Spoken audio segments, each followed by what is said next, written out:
بسم اللہ الرحمن الرحیم۔ السلام علیکم ناظرین، دنیا میں ایک ایسی قوم بھی ہے جس نے آنکھ کھولی، جس نسل نے، اور آج سے 70 سال سے وہ تکلیفیں اٹھا رہی ہیں، دو ملک آزاد ہوتے ہیں اور وہ اپنی بے گناہی میں ہی وہ قوم پستی چلی گئی۔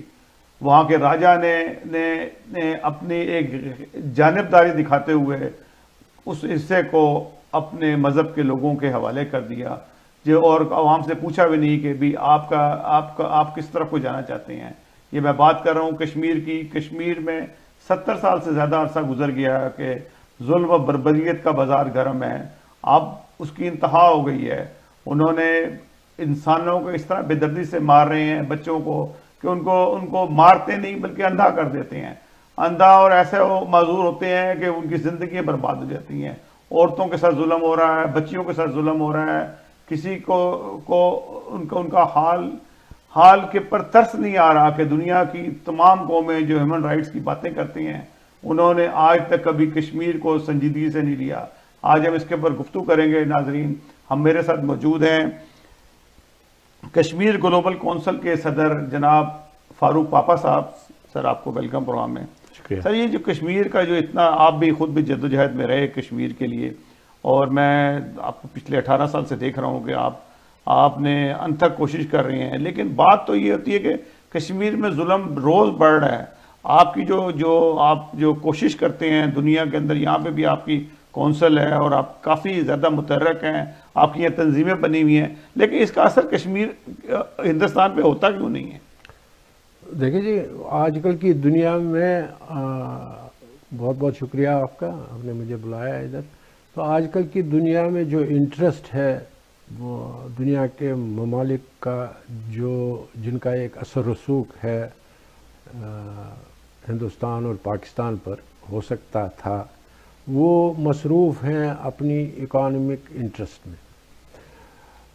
وہ دیکھتے ہیں کہ کہاں پر اکانومی کے لیے ان کا سازگار ماحول ہے، جہاں پر وہ پیسہ کما سکتے ہیں، ایک مارکیٹ کھول سکتے ہیں۔ تو وہاں وہ دیکھ رہے ہیں کہ ہندوستان کے 250 ملین لوگ، جو ایک مڈل کلاس ہے وہاں پر، تو وہ ایک مارکیٹ بن گئی ہے ان کنٹریز کا، جو کر سکتی تھی ہیومن رائٹس پہ۔ لیکن پھر بھی آپ نے یہ کہا کہ دنیا خاموش ہے، بہت سے ممالک خاموش ہے اس پر، لیکن اس میں ہماری بھی کچھ کوتاہیاں ہیں کہ ہندوستان اور پاکستان جو اس کشمیر کے مسئلے کو دنیا کے سامنے ایک ٹیریٹوریل مسئلہ ظاہر کرتے ہیں۔ تو جب یہ ایک ٹیریٹوریل مسئلہ بن جاتا ہے تو دنیا کے ممالک زیادہ انٹرسٹ نہیں دیتے ہیں۔ اگر اس کو ایک ٹیریٹوریل مسئلے کے بدلے ایک انسانی حقوق کی پامالی کا مسئلہ بنایا جاتا، بالکل، تو اس سے بہت فرق پڑتا۔ لیکن افسوس کی بات ہے، آپ کوئی بھی اخبار، جب یہاں پر ویسٹرن کنٹریز میں جب بھی آپ کوئی بھی اخبار اٹھائیں گے تو وہاں وہ نیو یارک ٹائمز ہو یا واشنگٹن پوسٹ ہو یا یہاں پر اوٹاوا سٹیزن ہو، تو وہ آپ دیکھیں گے کہ اینڈ میں وہ یہی لکھتے ہیں کہ یہ جی کشمیر کا مسئلہ ہندوستان اور پاکستان کے درمیان ایک تنازع رہا ہے، اس پر 3 جنگیں ہوئی۔ تو حالانکہ وہ تنازع نہیں ہے، حالانکہ بات تو ہے کشمیر کی آزادی کی۔ پاکستان کا کوئی رائٹ نہیں کشمیر پہ، ہندوستان کا کوئی رائٹ نہیں کشمیر پہ۔ کشمیر ایک انڈیپینڈنٹ جو سی جگہ تھی، اور اب پاکستان کے ساتھ ہمارا ایک، کیونکہ کشمیری لوگ پریڈامنیٹلی مسلمز رہے ہیں، تو ان کا ایک پاکستان کے ساتھ والہانہ محبت ہے، لیکن اس کا مطلب یہ نہیں ہے کہ اس کو ایک ٹیریٹوریل ایشو بنایا جائے۔ اس کا مطلب یہ نہیں کہ پاکستان یہ بولے کہ بھائی اس کشمیر کو میرے ہاتھ میں دے دو۔ اگر پاکستان اس کو ایک انسانی حقوق کے مسئلے کی طرح ابھارتا ہے، جیسے فلسطین کا مسئلہ ہے، کوئی بھی عرب ملک یا مڈل ایسٹ میں کوئی ملک یہ نہیں کہتا ہے کہ فلسطین کو میرے پاس ضم کر لو. بالکل. نہ سیریا اس کو بولتا ہے، نہ لیبنان اس کو بولتا ہے، نہ مصر اس کو بولتا ہے. تو اس سے کیا ہوا ہے، فلسطین کا ایٹ لیسٹ ان کو ایک آبزرور سٹیٹس مل گیا ہے یونائٹڈ نیشنز میں. وہاں پہ ایک سیلف گورنمنٹ چل رہی ہے. تو لیکن دنیا کے ایجنڈے پر فلسطین مسئلہ ہے. ایک policy matter United States of President کا بھی بن جاتا ہے، ہر ایک پریزیڈنٹ کا، کہ فلسطین پر بالکل جیسے رفات رہے جیسے محمود عباس ہیں جیسے. لیکن کشمیر پہ یہ بات نہیں ہے، کیونکہ جس طرح سے پاکستان کے پاس جو جس کو ہم آزاد کشمیر کہتے ہیں، وہاں تو ایک پریزیڈنٹ ہے، ایک پرائم منسٹر ہے موجود ہے. کشمیر ایک انڈیپینڈنٹ اسٹیٹ ہے، ٹھیک ہے. پاکستان کے ساتھ اس کا کافی زیادہ آنا جانا ہے اور ایک کرنسی وہاں چل رہی ہے، لیکن کشمیر ایک الگ ریاست ضرور ہے پاکستان میں. صحیح، آپ نے صحیح فرمایا، ایک ریاست، اور اس کو تسلیم کرنا چاہیے. پاکستان نے آزاد کشمیر کو تسلیم کیا ہے، لیکن آزاد کشمیر کو وہ پاورز نہیں دے دیے ہیں جو ایک آزاد جموں کشمیر کو ہونی چاہیے تھی. نام کے لیے تو یہ آزاد ہے، لیکن اس کو وہ پاورز نہیں دیے ہیں کہ اس کی وجہ یہ بھی ہے کہ وہ ایک تو آبادی تھوڑی ہے وہاں پہ، اور ان کے پاس اتنی طاقت نہیں، اتنے سورسز نہیں ہیں کہ وہ انڈیپینڈنٹلی کہ وہ کشمیر کو رن کر سکیں. یہ نہ ہو کہ ہندوستان نے جتنا باقی کے پہ قبضہ کیا ہوا ہے کشمیر پہ، تو اس کے اوپر بھی کسی دن قبضہ کر لے گا پاکستان اپنی طاقت ان کو انڈیپینڈنٹ کر دیتا ہے. میں فوج کی بات نہیں کرتا ہوں، وہ ایل او سی پر جو فوج ہے وہ رہنے دیجئے جی، وہ وہاں پر ہے، وہ سیز فائر لائن ہے، وہ یونائٹڈ نیشنز باقی تو آزاد ہے. میں نے خود دیکھا کشمیر اس کو. ہاں، لیکن میں یہ بول رہا ہوں جو پاورز ہیں، جو پاور ایک پرائم منسٹر کو ہونا چاہیے تھا، جو کشمیر کی ایگزیکٹو پرائم منسٹر کو ہونا چاہیے تھا، کہ دنیا کے سامنے وہ جاتا ہے ایک آزاد مملکت کی طرح، اس کو یونائٹڈ نیشنز میں وہ ریکگنائز کرواتے پاکستان کہ بھائی یہ کشمیر ہے، یہ کشمیر کا پرائم منسٹر ہے، یا یہ کشمیر کا پریزیڈنٹ ہے، یہ ایک آزاد مملکت کا. خیر اگر وہ نہیں ہو سکتا ہے، اس پہ ایک لمبی بحث ہو سکتی ہے. میں یہ بھی سمجھتا ہوں کہ وہاں پر جو کشمیری لیڈران آئے ہیں آزاد کشمیر میں، جنہیں آپ کہہ سکتے ہیں کہ پریزیڈنٹ یا پرائم منسٹر ہیں، وہ لوگ بھی کسی نہ کسی کی بیساکھی پکڑ کے آئے ہیں پاکستان کی. کبھی وہ نواز شریف کی، کبھی پیپلز پارٹی کی، کبھی اب پی ٹی آئی کی. تو وجوہات یہ ہے کہ وہ اتنے اسٹرانگ ہوئے ہی نہیں، کیونکہ ان کو کہیں نہ کہیں سے بیساکھی چاہیے تھی. ایک وجوہات یہ بھی تھی. ایگزیکٹلی. تو خیر آپ نے یہ بھی فرمایا کہ دنیا خاموش ہے، ڈیفینیٹلی خاموش ہے، لیکن پھر بھی میں آپ کو یہ ایک ڈاکیومنٹ ہے جی ہیومن رائٹس کا، یہ جون میں اس سال 2018 پچھلے سال، یہ انہوں نے United nation human right council جو ہے، جو یونائٹڈ نیشنز کی ونگ ہے ہیومن رائٹس پر، جی ٹھیک ہے نا، تو انہوں نے ایک رپورٹ نکالی. انہوں نے بہت سے انسٹیٹیوشنز کے ساتھ رابطہ کر کے ایک مانیٹرنگ سسٹم رکھا 2 سال. اس مانیٹرنگ سسٹم سے، کیونکہ ہندوستان ان کو اجازت تو نہیں دیتا ہے، نہ پاکستان دیتا ہے، تو انہوں نے ایک مانیٹرنگ سیل رکھی اور اپنا ایک رپورٹ بنایا 2 سال کی مانیٹرنگ پر. اس میں انہوں نے دیکھا کہ ہندوستان بہت ہیومن رائٹ ابیوزز کر رہا ہے کشمیر میں، جی انڈین ہیلڈ کشمیر میں. تو یہ بھی انہوں نے دیکھا کہ وہاں پہ آزاد کشمیر میں ایک سٹرکچرل کمی ہے، وہاں پہ مائنارٹیز کے ساتھ سلوک نہیں ہو رہا ہے ٹھیک طرح سے، وہاں پہ کانسٹیٹیوشنلی ایک فلا ہے. تو وہ بھی انہوں نے درج کر لی. اس میں وہ منیمل ہے وہ، لیکن جو انہوں نے ایمفیسس اس میں کیا، یہ جو رپورٹ اگر آپ پڑھیں گے، اس میں میں آپ سے نا اس رپورٹ کے بارے میں پوچھتا ہوں.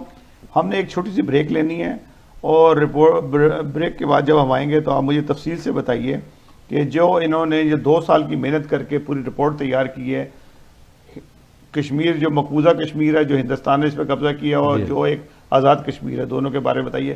ناظرین ہمارے ساتھ رہیے، کہ اس کے بعد ہم فاروق پاپا صاحب سے پوچھیں گے کہ اس رپورٹ میں کیا لکھا ہے.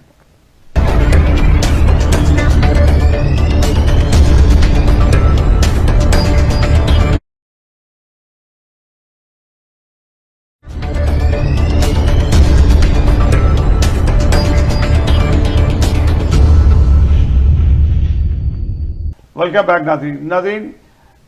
یونائٹڈ نیشن ہیومن رائٹ نے ایک جو رپورٹ تیار کی ہے وہ 14 جون 2018 کو رپورٹ تیار کی ہے. 2 سال کی محنت تھی ان کی. انہوں نے پورا اس کا جائزہ لیا کہ کشمیریوں کے ساتھ ہو کیا رہا ہے, کون ہے سب ملک ایسا ہے جو ہیومن رائٹس کی خلاف ورزیاں کر رہا ہے. تو فاروق پاپا صاحب سے پوچھیں گے, فاروق صاحب آپ نے اس کو بڑے تفصیل سے پڑھا بھی ہے اور آپ کا کیونکہ یہ شعبہ بھی ہے, آپ کشمیر کے لیے ہمیشہ سے ہی متحرک رہے ہیں, تو کیا کہتی ہے یہ رپورٹس جو سی ہیں؟ دیکھیں جی, اس رپورٹ میں میں نے جو پہلے ہی کہا آپ کو کہ اس میں کوئی 14 مدعے ہیں جن پر تفصیلی طور انہوں نے ایک مانیٹرنگ سسٹم کے ساتھ یہ رپورٹ تیار کی. ٹھیک ہے. تو اس میں اگر میں آپ دیکھوں lack of access of justice and impunity, ایک اس پر انہوں نے رپورٹ کیا ہے. انہوں نے military courts and tribunal impeding access to justice, ٹھیک ہے, مطلب رکاوٹ جو جسٹس سسٹم میں ہے بائی ملٹری کورٹ. تو انہوں نے ایڈمنسٹریٹو ڈیٹینشن جو کیا ہے, جو ہمیشہ کشمیریوں پر ڈیٹینشن کرتے ہیں. تو اس کے علاوہ انہوں نے ایکسیسو یوز آف فورس پہ انہوں نے ڈیٹیل ایک نکالی. تو دوسری انہوں نے کلنگس ان 2018 جو تفصیلی رپورٹ جو انہوں نے میرا خیال ہے 2018 میں انہوں نے حد کر دی ہے, حد کر دی انہوں نے. اور اسی طرح سے use of pellet firing guns, جو آپ دنیا کو معلوم ہے کہ انہوں نے کس طرح سے یہ arbitrary arrest detention including those of children, بچوں کو یہ اس پر انہوں نے رپورٹ نکالی. انہوں نے ٹارچر پر رپورٹ نکالی. تو انہوں نے انفورسڈ ڈسپیئرنس پہ نکالی. اسی طرح سے انہوں نے violation of the right of health پر نکالی. ٹھیک ہے. وہاں پہ سائیکولوجیکلی کس طرح سے وہاں پہ لوگوں پر سائیکک فیئر ہو گیا ہے, اس پہ انہوں نے رپورٹ نکالی. انہوں نے restriction to the right of freedom of expression پہ رپورٹ نکالی. انہوں نے reprisal against human rights deficiencies and restrictions پہ رپورٹ نکالی. اسی طرح سے violation of the right of education پر انہوں نے پوری رپورٹ. تو یہ ایک کمپریہنسو رپورٹ بنائی جو انڈین آکوپائڈ کشمیر میں اس وقت چل رہی ہے. اچھا. اب اسی طرح سے انہوں نے 3-4 مدعے ایسے بھی رکھے ہیں جو آزاد کشمیر کی علاقے میں بھی ہو رہے ہیں, لیکن ان میں یہ چیزیں نہیں ہیں, ان میں سٹرکچرل چیزیں ہیں. جیسے کہ آپ کا جی اسمبلی میں آپ کے لاز جو ہیں ان کو آپ ٹھیک کریں, مائنارٹیز کو حق دے دیجئے ایکسپریشن میں. اسی طرح سے یا کسی کو آپ جیل میں بھرتے ہیں اس کو حق دے دیجئے. وہ منیمل ہے. وہ یہاں پر بھی آپ اگر دیکھیں گے تو ایسی چیزیں یہاں پر بھی ہوتی ہیں. ایسی کلنگ نہیں ہو رہی جو کلنگ انڈیا کر رہا ہے. ایگزیکٹ. جو کہ 2018 کلنگ تو نہیں ہو رہی ہے وہاں پر, کلنگ ہو رہی ہے ہندوستان اور پیلٹ گن سے جو مار رہے ہیں لوگوں کو اندھا کر رہے ہیں, وہ تو نہیں ہو رہا. جی ہاں. تو اب انہوں نے بیکاز آف ہندوستان کی لابی بھی وہاں پر کام کر رہی ہے. اسی طرح سے کشمیری ہم بھی کام کر رہے ہیں, پاکستان بھی سپورٹ کرتا ہے کسی نہ کسی طریقے سے. نہیں, اب پاکستان کی وہ سپورٹ نہیں رہی کیونکہ اب پاکستان نے کافی حد تک جو سی اب کیونکہ اب میں نے دیکھا ہے کہ کشمیر وربلی ہے کشمیر کے جو لوگ ہیں, آپ دیکھیں جس جذبے سے وہ لوگ اپنی آزادی چاہتے ہیں. اب یہ نہیں کہ پاکستان سے کوئی لوگ جائیں اور وہاں آزادی کے لیے کوشش کریں. میں نہیں سمجھتا ہوں کہ وہاں کے لوگوں کی بھی آنکھیں کھلی ہوئی ہیں اور وہ خود بھی ہاتھ پیر رکھتے ہیں, وہ اپنے لیے آزادی کے لیے خود لڑ رہے ہیں. ہر کوئی یہ انڈرسٹینڈنگ ہو رہی ہے. یہ بالکل غلط بات ہے, یہ تصور ہی غلط ہے کہ پاکستان کے لوگ جائے کر رہے ہیں. شاید کبھی کسی لوگوں نے کیا ہو ایسا. نہیں, مطلب آزادی جو ہے وہ کمپلیٹلی انڈیجینیس ہے. اب اس میں پاکستان کے بھی انٹرسٹ ہے, آئی کین انڈرسٹینڈ دیٹ. مگر یہ ہے کہ اس وقت ضروری ہے کہ کشمیریوں کو ایک ہیومن ایشو کی طرف اس کو آگے چلانا چاہیے بنسبت کہ ایک ٹیریٹوریل ایشو. جب بھی آپ دیکھتے ہیں کسی ایمبیسڈر کے ساتھ بات کرتے ہیں پاکستان کے وہ اس کو بولتا ہے نہیں جی وہ یونائٹڈ نیشن ریزولوشن ہے, ہمارا ٹیریٹوریل ہے, یہ ہندوستان یہ کر رہا ہے. بھائی ٹھیک ہے, وہ میں انڈرسٹینڈ کرتا ہوں کہ ایک لیگل سسٹم ہے اور یہ بھی ایک لیگل سسٹم ہے. ٹھیک ہے, اس میں اس رپورٹ میں انہوں نے ایک میکینزم ایک بنایا ہے کہ یہ رپورٹ مانیٹرڈ رپورٹ ہے, اس کو ہم اتھینٹیکیٹ کرنا چاہتے ہیں, اس رپورٹ کو فزیکلی جو اس میں درج ہے کہ یونائٹڈ نیشنز کو کیا کرنا. اچھا, میرا سوال ہے کہ یہ کیسے رپورٹ ہوگی کہ یہ ایگزیکٹلی وہی میں اب آپ کو آپ کی توجہ مضبوط کرنا کرتا ہوں کہ انہوں نے خود ہی یونائٹڈ نیشن نے خود ہی ایک لاہ عمل اس رپورٹ میں رکھا کہ انہیں کیا کرنا چاہیے. تو یونائٹڈ نیشن کا ایک میکینزم ہوتا ہے, یہ ایسا نہیں ہوتا ہے کہ چلو جی اٹھا کے ڈنڈا اٹھاؤ جی اس کو ہندوستان کو مارو یا پاکستان کو مارو. ان کا ایک میکینزم ہوتا ہے. تو اس میکینزم کے تحت انہوں نے کہا کہ بھائی ہم اس مانیٹرنگ رپورٹ جو ہمارے پاس ہم نے بنائی ہے اس کو ہم صرف اتھینٹیکیٹ کرنا چاہتے ہیں. ہم ہندوستان جائیں گے, اپنے آفیشلز بھیجیں گے اور ہم پاکستان بھی جائیں گے اور ہم اپیل کریں گے دونوں ملکوں کو کہ وہ ہم کو اجازت دے دیں. ٹھیک ہے, اب مجھے خدا را یہ بولیے کہ کیا ہندوستان ان کو اجازت دے گا؟ بالکل یہ سوال ہے. نہیں نہ دے گا. نہیں دے گا. اب اگر ہندوستان اجازت نہیں دے گا تو پھر یونائٹڈ نیشن پر یہ اونس آف ریسپانسبلٹی رہتی ہے کہ بھائی ہم نے آپ سے اجازت مانگی تھی, آپ نے نہیں دی, اس لیے ہم دوسرے میکینزم کو انووک کریں گے. ٹھیک ہے نا. ابھی ہندوستان کو ریجیکٹ ہی کیا یہ رپورٹ, ہندوستان کو تو کرنا ہی تھا ریجیکٹ. پاکستان کی فارن آفس نے سٹیٹمنٹ ایشو کیا کہ اگر ہندوستان اجازت دے گا تب ہم بھی دے دیں گے. اچھا, اب آپ مجھے خدا را یہ بولیے کہ ایک ہندوستان پر ایک الزام ہے تو یہ ہندوستان کہاں اجازت دے گا؟ تو اس کا مطلب پاکستان بھی دے گا تو اس کا رپورٹ ضائع ہوگی, ساری ہوگی نا ضائع ہوگی. ہاں جی, تو میرا خیال ہے پاکستان کو ایسا نہیں کرنا چاہیے.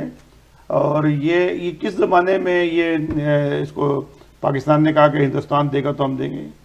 امیڈیٹلی. اب آپ یہ موجودہ گورنمنٹ نے کہا ہے, موجودہ گورنمنٹ نے جی. اب آپ عمران خان کی گورنمنٹ نے, عمران خان کی گورنمنٹ 14 جون کو کیا تھا؟ 14 جون کو عمران نہیں تھا نا. اچھا, عمران نہیں تھا. جی ہاں, 14 جون کی گورنمنٹ میں.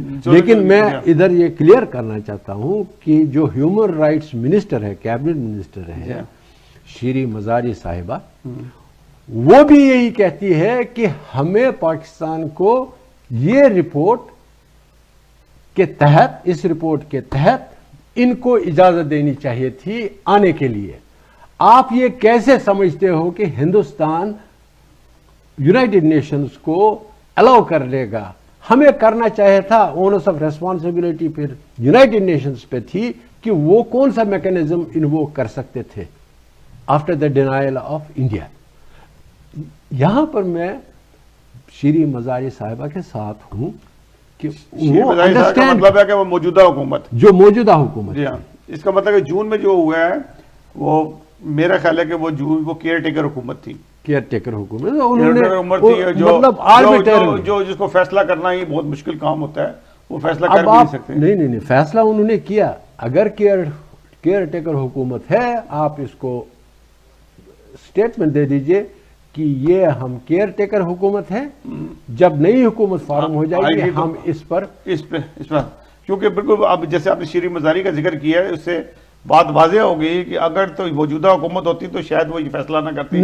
ہم ایک چھوٹے سے بریک کی طرف جاتے ہیں اور بریک سے جب واپس آئیں گے تو جب عمران خان صاحب نے حکومت سنبھالی تو آتے ہی مودی سرکار کو یعنی کہ ہندوستان کو یہ آفر کی کہ اگر آپ ایک قدم بڑھائیں گے تو ہم 10 قدم آپ کی طرف بڑھائیں گے. اور انہوں نے بڑا کلیئر کٹ کہا کہ کسی کا دماغ ہی خراب ہوگا کہ 2 ایٹمی طاقتیں آپس میں لڑیں گی تو بچے گا کون سا. تو ہم اس پہ گفتگو کریں گے پاپا صاحب سے کہ یہ جو انہوں نے بات کی تھی اس سے بالکل واضح ہو گیا کہ پاکستان جو ہوتا ہے وہ بات چیت سے ہی مسئلے کو حل کرنا چاہتا ہے. ناظرین میں صدر ہیں.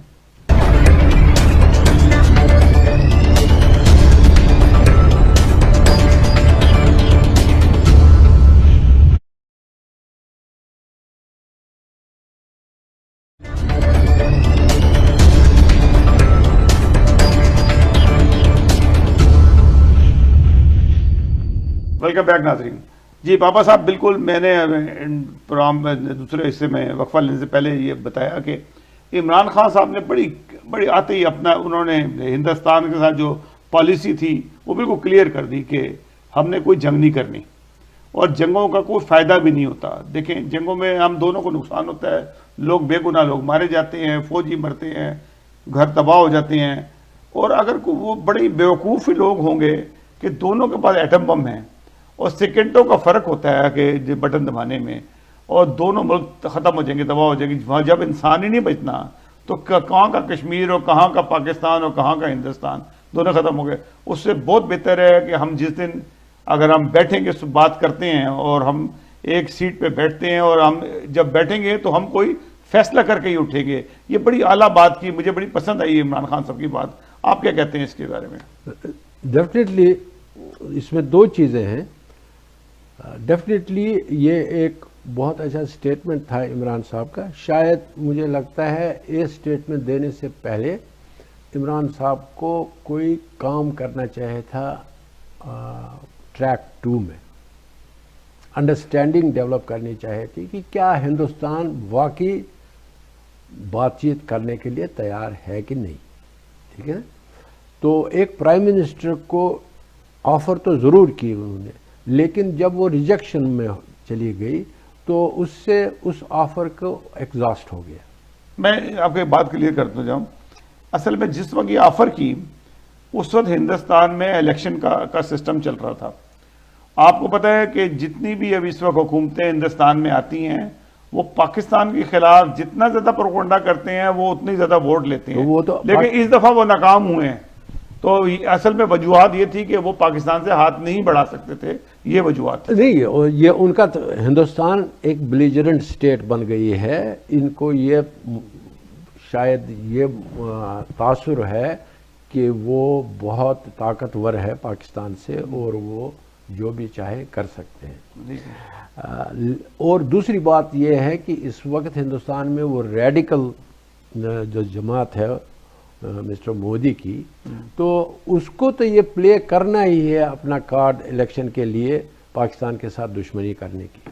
آپ نے دیکھا پرسوں رام لیلا میں انہوں نے تقریریں کی بھارتیہ جنتا پارٹی نے, تو اس تقریروں میں انہوں نے صرف پاکستان کے خلاف بولا. جی, کیونکہ اس سے پتہ چلتا ہے کہ ہندوستان یہ جو الیکشن ہے, یہ الیکشن ہندوستان صرف اینٹی مسلم اور اینٹی پاکستان کے بل بوتے پہ لڑنا چاہتا ہے اور کامیاب ہونا چاہتا ہے. تو پاکستان کو یہ انڈرسٹینڈ کرنا چاہیے. نہیں, پاکستان انڈرسٹینڈ کرتا ہے, ایسا نہیں. اسی لیے میں بولتا ہوں کہ پاکستان کو انڈرسٹینڈ کرنا چاہے اور وہ موقع تلاش کرنا چاہے کہ کس وقت ہم آفر کر لیں. دیکھیں جی, نیگوشیشن تب ہوتی ہے جب آپ کی ایک پوزیشن ہو, ایک پوزیشن آف اسٹرنگتھ پہ ہوں آپ. اب اگر اسٹرنگتھ پہ نہیں ہو, اگر آپ برابری پر ہوں تو تب نیگوشیشن ہو سکتی ہے. تو میرے خیال میں عمران صاحب کی وہ جو آفر تھی وہ ذرا جلدی کی تھی. اچھا, it was a good intention, I appreciate that. ایک ہیومنسٹک اپروچ تھا, لیکن دو چیزیں ہونی چاہیے تھی. ایک تو اس کو ٹریک 2 پر انڈرسٹینڈنگ کروانی چاہیے تھی کہ کیا ہندوستان تیار ہے, ایک. دوسرا یہ تھا کہ کیا یہ موزون وقت ہے اس وقت ان کا الیکشن ہو رہا ہے. دیکھیں میں آپ کو بتاؤں, دیکھیں سیاستدان ہونا بھی ایک بات ہے اور ایک انسانیت کے لیے سوچنا بھی ایک بات ہوتی ہے. عمران خان نے ایک یہ اس بات کو درگزار کہ مجھے میری پوزیشن کیا ہے, مجھے کیا نقصان ہوگا. میں جہاں تک عمران خان کو جانتا ہوں وہ ایک اچھا صاف دل آدمی ہے. جیسے اس نے کرتارپور کا بارڈر کھول دیا, اس نے کہا کہ ان کو تکلیف ہے, اپنا سدھو آیا ہوا تھا یہاں پہ, تو اس نے کہا کہ ہمارا کرتارپور کا کھل جائے تو ہم پاکستان کو اس کو کھولنے میں کوئی پرابلم نہیں تھی. چیف آف آرمی اسٹاف نے بھی کہہ دیا کہ ہم سیکیورٹی کا بندوبست کر لیں گے, کوئی عرض نہیں. اگر ایک کمیونٹی ہے جو بیچارے 300 کلومیٹر 3 میل سے جا کے اپنا وہ مقدس مقام کو دیکھتے ہیں اور حسرت سے بیٹھے ہوتے ہیں. انہوں نے مثال ایسی دی کہ جیسے آپ مکہ خانہ کعبہ چلے جائیں, مکہ میں جائیں اور خانہ کعبہ سے دور جا کے آپ کو اندر جانے کی اجازت نہ ہو, تو کتنی تکلیف دہ بات ہوتی ہے. انڈرسٹینڈ ٹھیک ہے نا, تو انہوں نے انڈرسٹینڈ کیا. میرا خیال ہے کہ وہ جو انہوں نے کارڈ کھیلا اس سے دنیا کے لاکھوں کروڑوں سکھوں کا جو ہے دل اس نے جیت. نہیں, وہ تو انڈرسٹینڈ کرتا ہوں میں کہ ایک ہیومنسٹک اپروچ تھا, جی ہاں, ایک ہیومنسٹک اپروچ تھا, لیکن ورلڈ آؤٹ دیئر بہیو نہیں کرتی ہے آج ڈپلومیٹکلی. نریندر مودی جو ہارا ہے مجھے بتائیں, ہاں, یہ لوگوں کے اندر چینجنگ نہیں آئی ہے, لوگوں نے مودی کو ووٹ نہیں دیا اس بات سے. جو مودی نے وعدے کیے تھے وہ وعدے تو نہیں ہو رہے ہیں وہاں پر, تو دیر از اے پاسبلٹی کہ مودی ہار جائے گا. لیکن مودی کے ہارنے سے یہ کہ کشمیر کا مسئلہ کوئی چینج ہو جائے گا.